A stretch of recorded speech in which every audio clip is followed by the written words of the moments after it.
I'm on a rant today. Let's go. I just got home from tutoring and I am so mad. All of my tutoring sessions this week have been exactly the same thing. Working with kids that were already having a little bit of trouble in school, that are feeling the pressure of state testing coming down around them. And it breaks my heart and it makes me so mad because I know we as a country can do so much better for them. These babies are going through it. And when I say babies, I mean babies because I tutor kids in elementary school. I need to rant a little bit here and tell you what has been building up inside my mind. But if you need some actual actionable advice to support your child through state testing, skip to the end. I'll put a chapter marker to make it clear where to go. I hate standardized testing. There's so much standardized testing going on in our schools, in particular our elementary schools, that is just so inappropriate for children that age. Now, I'm not going to advocate in this video that all standardized tests need to disappear. There is a time, a place, and a purpose for tests like this. Standardized tests are efficient.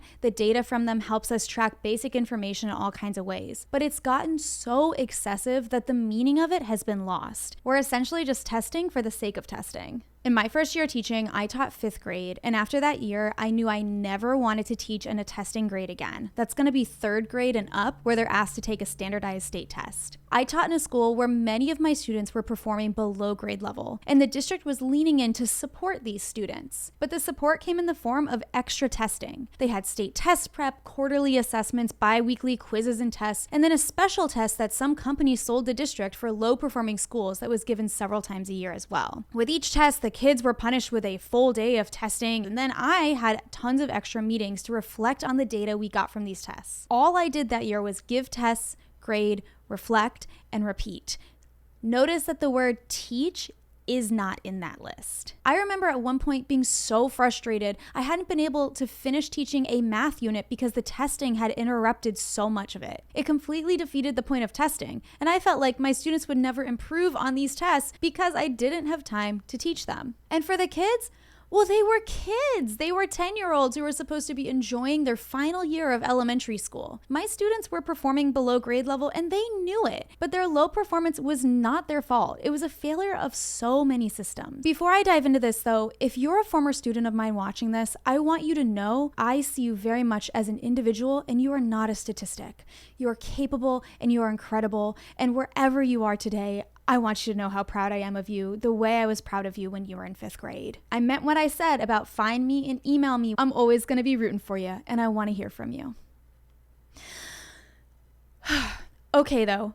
Let's talk about statistics. I'm going to keep this very general because there are so many tests given in the United States. It's really hard to find overarching numbers. But generally speaking, when you look at standardized test scores, we see that white students, particularly those from middle to high income families, perform higher on state tests than children that are Black or Hispanic or from low income families. If you want to get a closer look at this, the Educational Opportunity Monitoring Project run by Stanford Center for Education Policy Analysis is a really reliable place to dig into data. But no matter where you're looking or what state you're focusing in on, it just sucks because if you look at the big picture, your performance in school can be predetermined by your background, meaning that we can take a good guess at how you'll do on a test before you've ever stepped foot into kindergarten. But this has nothing to do with the biology of a child. It has much more to do with the history of systemic racism and weak social nets in our country. And if that just made you roll your eyes, you're sitting here saying people are lazy, they need to pull themselves up by their bootstraps, that's exactly my point. You can't pull yourself up by your bootstraps if you don't have boots. People in our country want to do well for themselves. They want to live financially stable lives and have children that thrive in school. But the odds are against a lot of families. Homework just isn't a priority when you have to work 3 jobs to keep a roof over your head. And that's exactly why instead of testing and testing children, we should make school a safe and useful place for children. If the odds are stacked against you and you're at risk of dropping out of school, then you need hands to lift you up, not tests to make you feel worthless and anxious every day. If you've got something on your mind as you're watching this video, I hope you comment it below. Let's start a conversation. Standardized tests make kids hate school and they make teachers hate teaching. Teachers work so hard to build class communities, decorate beautiful classrooms that feel like a second home, build self-esteem in their kids, build an environment where the kids are lifting each other up and it's teamwork makes the dream work, baby. And as soon as testing starts, it's all torn down. But literally torn down. Classrooms have to take down all posters, decor, anything that has letters on it. So when kids come into class on the day of testing, they're not coming to their home away from home, the happy place they've been coming to all year. They're coming into a space that is devoid of joy. And what's worse is the data we get from tests is often unreliable anyway. Testing companies compete, claiming that they have the best new tests, the best new way to get data from kids. And because of this, it's not an environment about what tests actually work. It becomes a competitive environment where there are people working in office buildings that are going to get a bonus this year because they sold this particular test to so many school districts. It's not uncommon for teachers, including me, to go through extensive training for tests just to give them for 1 year and have it completely disappear the next. How can we really see if children are making progress if we're constantly moving the goalpost? Oh, and by the way, Black American women are killing it right now in higher education. So forget any stats from when they were in elementary school because they got it figured out. Through all the considerations and the bids placed on tests and the training that teachers get, one thing that's not considered are the attention spans of children, especially children that are 10 and under. When else would you ask an 8-year-old wearing shoes that Santa bought them last Christmas to sit in a silent room for hours and answer questions? It's just not appropriate. What if you have ADHD, where a fundamental part of the condition is struggling to focus on boring things? I don't know how many sample test passages you've read from these reading tests, but they're not exactly the most interesting things. And even if it is interesting, there's no illustrations or anything to lure you into it. It's more a test of endurance and patience than it is your ability to read. Don't we want children reading passages that are a little bit more interesting so they're motivated to actually try? When they get to that difficult word, don't you want them to keep going because they're so interested they will infer and figure it out? It takes an entire year of learning to prepare children for a state test, and then their entire year is summed up into just one day, a couple of hours of testing. How is that a fair balance? Teachers in schools will tell you again and again that they are trying to look at the picture of the whole child, but when it comes down to making the decisions, they will get judged by a test score. And if you have a headache, if you're too anxious to focus, if English isn't your native language, if you misread something and you follow directions wrong, there's no second chance for you. There's no poster shouting how much we've grown this year. And here's the real kicker. Very often, these incredibly high stakes tests in elementary school mean nothing. Sure, maybe at the middle and high school level, these tests are used to help place children into the right classes, but at the elementary school level, these tests don't mean much at all. And yet, teachers have to emphasize the importance of the test like it's going to be the most important day of a child's life. This way, we can send the tests to office buildings where people sitting at conference tables will analyze the test scores of children that they'll never meet. But there are some states where these tests mean something in elementary school. And in states where the tests do mean something, the stakes are ridiculously high. Like in North Carolina, where I taught, with the 3rd grade Read to Achieve law. Lawmakers put a strict law in place for 3rd graders that failed the reading standardized test, saying that they must repeat the 3rd grade. This law has been in place since 2013, but not without its issues. The first year it was in effect, I was teaching, and I remember 40% of 3rd graders in North Carolina qualified to be held back. I remember the panic at my school as they started to realize that most of the kids in the grade would have to repeat 3rd grade again. What were we going to do? All these incoming 2nd graders, and then half the 3rd graders aren't even going to move on. So are we just going to have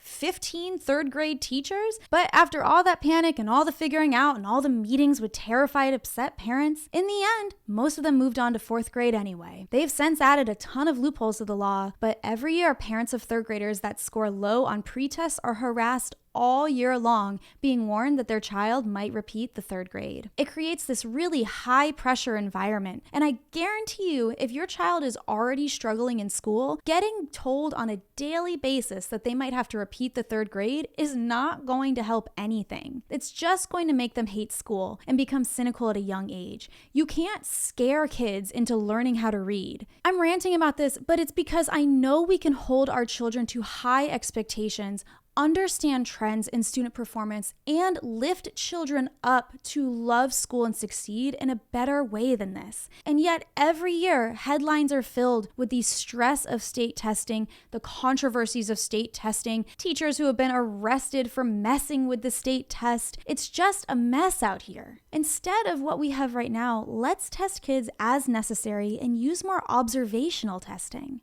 project-based learning, research assignments, one-to-one assessments, conversations in class, letting the teacher observe a child work and realize that, yeah, they know how to add, and I don't need to sit them down and give them 5 questions. I've seen them every day in class adding. Let teachers actually teach and let kids actually learn in school. If you're with me so far, subscribe to my channel and like this video. I spent 2 incredible years teaching at an international IB school in Vietnam. When I moved there, I was made fun of by the staff sometimes for how much the American teachers liked to test. I learned real quick that an IB school, International Baccalaureate, really frowns upon testing. They only use traditional tests and quiz and standardized tests as needed to track performance. The kids did a lot of projects, they did a lot of public speaking, I worked one-on-one with them all the time, and I was able to build a class of really passionate kids that were excited to learn because we weren't freaking out about a test all the time. I still kept track of kids' progress, I still graded report cards, I still ran small groups in my classroom based on students' abilities and needs, but I was trusted as a teacher to see how my children were doing. I'm all for accountability for both teachers and for students, but the testing environment we have in the United States now is just not it. Even down at the kindergarten level, there is so much testing going on. And one thing that really frustrated me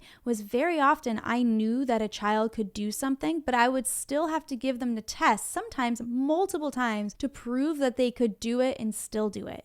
It was just overkill. Not to mention in kindergarten, because the kids can't read independently, most of this testing is one-on-one. So it would take me weeks at a time to get through testing. But that's enough about me, and that's enough about the big picture of testing. What about you, the parent of a child taking these tests? What can you do to support them? The number one thing that you need to check in on is how much pressure you are putting on your child. Something you should keep in mind is that in elementary school, children often cannot study for these tests. It's more of a long goal to see if they've been consistent over the course of a year. It's also important to know that very often it will take weeks or even months to get the scores back from these tests. Reward them after the test. You're not going to know how they scored for weeks anyway, so why not get them an ice cream now? Understand that what they really need is a parent that is giving them a loving, supportive environment. Eat balanced meals together, have consistent bedtime the week leading up to the test, and if your child is stressed, listen to them, but also give them affirmations. If your child's in a situation where they can study for the test, you need to teach them how to study. Kids do not know how to study. This is a skill, so work together, make out a study plan, and avoid cramming. Studying for these tests is a long game that should happen at least a few nights out. The night before the actual test, maybe do a quick review and not much more than that. Give them space to actually just be relaxed and feel good about themselves. If your child has a learning difference like ADHD, you should try and get them a 504 plan. Now, this is a process you would ideally start at the beginning of the school year because it takes some meetings and some paperwork to actually get this going. You'll start by asking the teacher and reaching out to the special education teacher at the school as well. This is where kids get accommodations like extra breaks, longer time to complete the test, or maybe they're testing in a small group or private room instead of with the whole class. These accommodations can make a huge difference for kids that are experiencing a lot of anxiety or easily distracted. If your child is being over-tested, it is becoming like a really awful thing in your household. Maybe you're feeling over it. Read in between the lines. I heard every single year about parents refusing to let their child take the standardized test. But before you do this,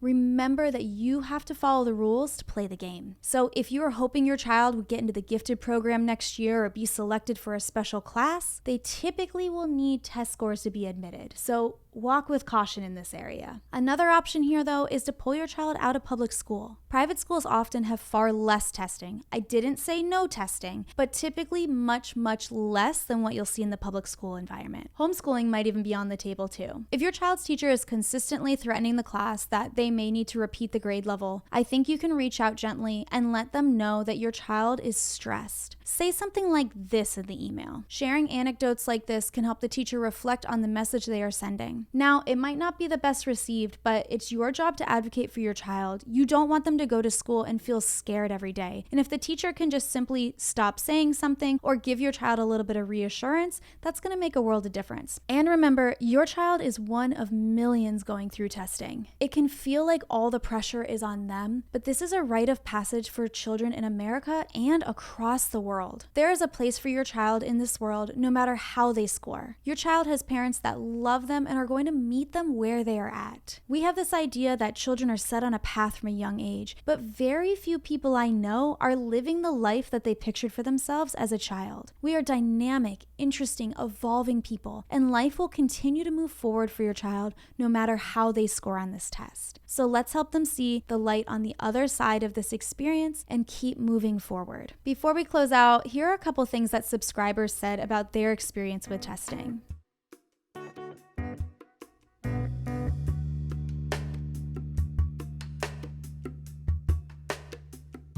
So now I want to hear from you. What are your thoughts on standardized testing in the United States? Is your child under a lot of pressure right now? Do you think there's a way that we could do this better? Let us know in the comments below. I'd love to start a conversation about this. Anyway, I don't think I ever introduced myself. My name's Natalie. This is Primary Focus, the Parent's Guide to Elementary School. I'm here to help you out with all of those issues going on with school from the point of view of a teacher.